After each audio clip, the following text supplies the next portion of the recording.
Shalom. First and foremost, I want to give all praises to Yahweh Ba'Shem, Yahweh Shai Ba'Shem Rakakadash. Double honor to the elder apostles of Great Millstone. Salutations to you brothers on the highways and byways, pushing this truth and sincerity. This is a lesson on not a few scriptures. We're just going to get straight to the point, man, because there's no denying this truth anymore. Only the Israelites are going to be saved in these end times. The 1/3, the 144,000, the elect, with the 1/3. The other 2/3 of Israel, they're going to be put to death by fire and by pain and shame, and brought through the 1/3, the remnant, through that of being rebirthed. All right, and they're going to come back in the correct form, in the correct stature, following the law, statutes, and commandments through the remnant of the 1/3 of Israel. That would be consistent of Negroes, Latinos, and Native Americans. And then there are confusions of faces that are Israelites by blood through their patriarchy, all right, that are spread amongst the other nations. This is why I have my my front-facing camera on currently, and it probably will remain on through the duration of the videos that I make through the spirit and power of Yahweh Ba'Shem Yahweh Shai, because I am to be made of as an example, not for any pride purposes, but for the simple fact that as a confusion of face, the world needs to see examples of situations like myself, like the elder brother in the Chicago camp had made a video concerning confusion of faces, that it's high time that we wake up out of our comfortability zones, comfortability, and push this truth, man. Like the elders of Great Millstone and the other brothers in other camps, elders around the world, have been pushing in truth and sincerity, because our faith is what's going to get us out of here, man. Our faith and our belief unto Yahweh Ba'Shem Yahweh Shai is what's going to save us, man. And what I mean by us is, I mean the hopeful elect, the 1/3. Okay. So without further ado, we're gonna precept on precept, precept upon precept, here a little and there a little, show in this video why the Lord is only dealing with 1/3 of Israel, or the elect. All right. So that of that nation of Israel, the Lord's not even considering the other nations. So Edomites, Moabites, Elamites, Ishmaelites, they're not even in question to be the Lord's people. All right. And here are the scriptures to show that facts. Okay. Deuteronomy 7:6, for thou art an holy people unto Yahweh thy God. Okay, the Lord thy God had chosen thee to be a special people unto himself above all people that are upon the face of the earth. So this is our designation as Israelites. This is our role, if you have it, to be the kings of the earth. We are the owners of this earth, under Yahweh Ba'Shem Yahweh Shai, in that order. You understand? All right. These other nations are subjects unto us. At this point, we are in subjection to them for our disobedience and for our lack of being able to follow the law, statutes, and commandments of Yahweh Ba'Shem Yahweh Shai. All right. It's as simple as that. All right. Now, when we return unto our power, this is our only power. We have no power in ourselves. We have no power in idolatry. We have no power in idols. We have power in in two things, and that'd be firstly and foremost through Yahweh and through Yahweh Shai. Now we need to return unto Yahweh Shai, all right, and those names are very important to us as Israelites, because he is our intercessor. He is the one that will plead for us. He died for the remnant, for the elect, and in this end time, he will come to save his elect in his 1/3. All right, some of us will die still, as it is written, we shall all taste of the death, or we are all subject unto the death. But there will be those that are brought to life, okay, through the salvation of the chariots in Yahweh Shai, when he comes back to bring judgment upon this wicked country and this world. All right, it says Isaiah 29:15, woe unto them that seek deep to hide their counsel from Yahweh, and their works are in the dark. And they say, who seeth us, and who knoweth us? All right, surely and this is the heathens, man. This is what they say. But it really, I mean, because again, the scriptures are only dealing with the Israelites. It's a personal covenant to the Israelites by patriarchy, our bloodline. All right. This is what 2/3 think. Who see it thus? Who know it that we're sinning or going off. All right. Because the Most High will have you bugged out and have you thinking that you know you're doing what you're doing on your own account, when in reality He's giving you unto sin and giving you unto your own flesh, because that is your love. And as far as you 2/3 are concerned, you are of your father, the devil. And that's what you love, is this flesh and this life in this world. All right.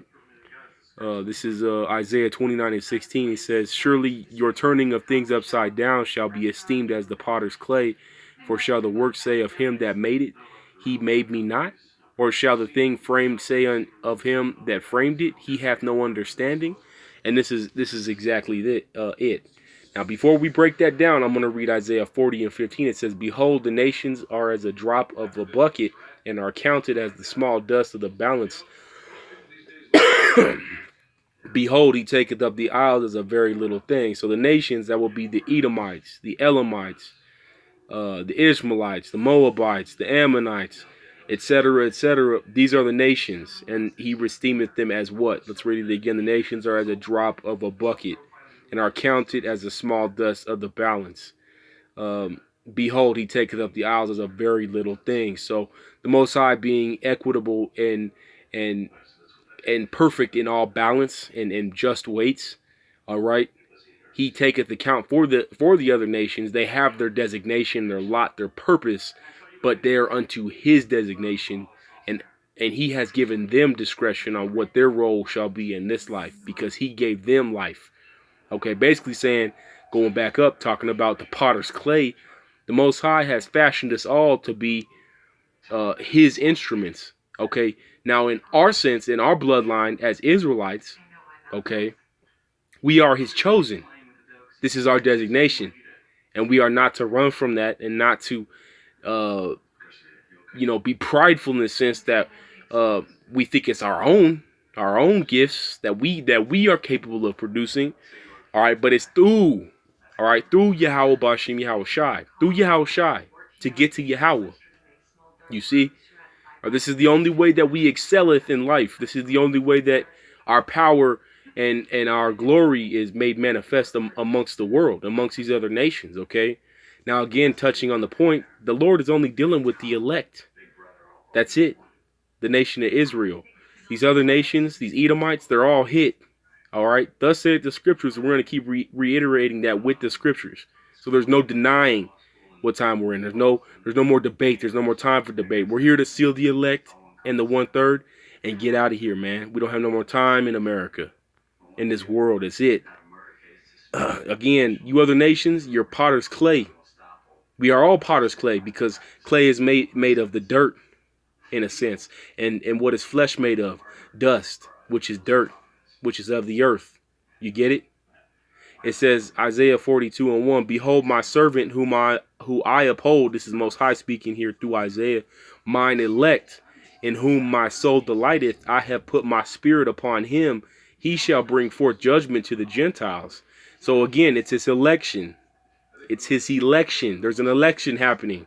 Okay, so in order for the Most High to not be, okay, not only is the Most High not dealing with everybody, why is he electing something out of something? So that very essence alone should tell you that the Most High is not dealing with everybody, if you're a believer unto the salvation of everybody, which is a common misconception that the traditional churches like to misconvey or lead astray on, as they are false prophets.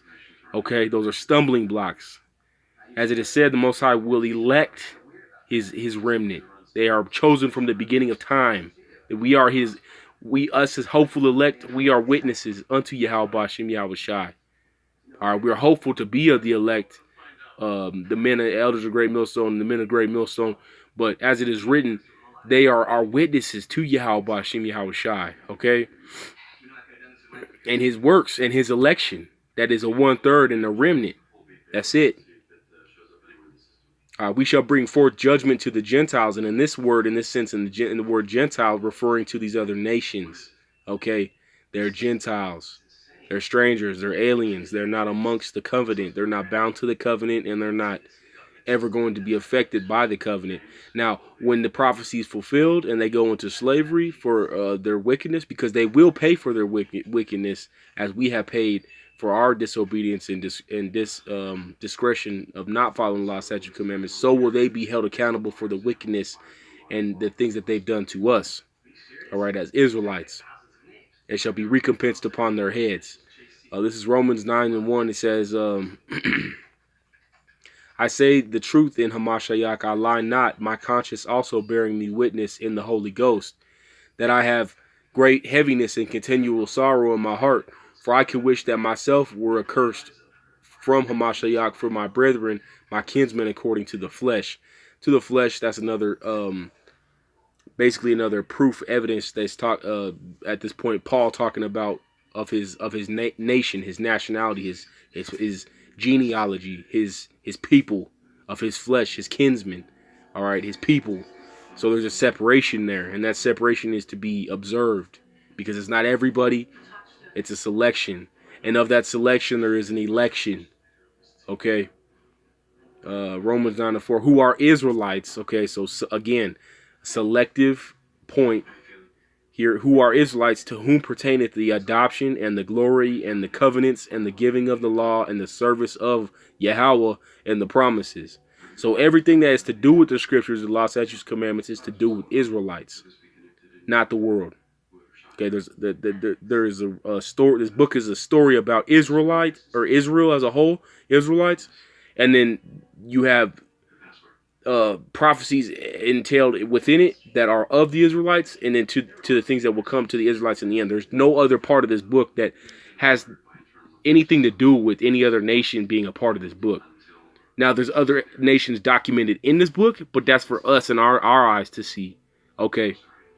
Because we are to see the judgments and the things to come to pass that involve them. But they're not in the covenant. They're not to be saved by the covenant. They have no part of the covenant. It's only to Israel. Who are the fathers, and of whom, as concerning the flesh, Hamashiach came. Again, so Yahushua Hamashiach came for the elect, for the 1/3.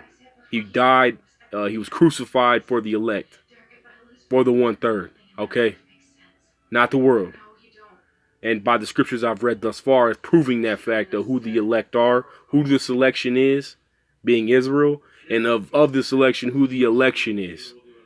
Because not even all of Israel is getting in. So if not all of Israel is getting in, then Edomites and Elamites and all the other nations are definitely not getting in. Okay. It says, as it is written, Jacob have I loved, but Esau have I hated. Now this is the perfect, beautiful balance of Yahweh B'Shem Yahweh Shai. You have the chosen seed of Jacob and the wicked death seed of Esau. In comparison to the Genesis chapter 4, the story of Cain and Abel, Cain being the firstborn as Esau was the firstborn. Then you have Abel being the blessed seed, with the righteous seed went through, being the secondborn and being the one that pleases Yahweh, as in the same sense as Jacob being the secondborn that clingeth unto Esau's heel, all right, through the blessed line, and which became the patriarchy of the 12 tribes, 13 excluding Dan, 12 tribes of Israel. All right, this is where the 144,000, the election, comes from. All right, 12,000 righteous men from each tribe. And of that 1/3, Zechariah 13:8 speaks of 2/3 being removed and cast away as unprofitable, as unperfect, unacceptable to the Most High. Again, we are not all perfect. We'll never be perfect. Okay, as it is written, our righteousness shall be as filthy rags. But the Most High is only dealing with Israel again, and 2/3 of Israel is getting cast away. So definitely you other nations are hit. You ain't even a part of the equation. All right, and I'm going to end it there for now, because this video I'll probably make a second part on, because I'm in the spirit on it, and I'm already at 14 minutes. Hopefully this was edifying. I'll shoot up a second part here when I get the opportunity. For now, I say shalom.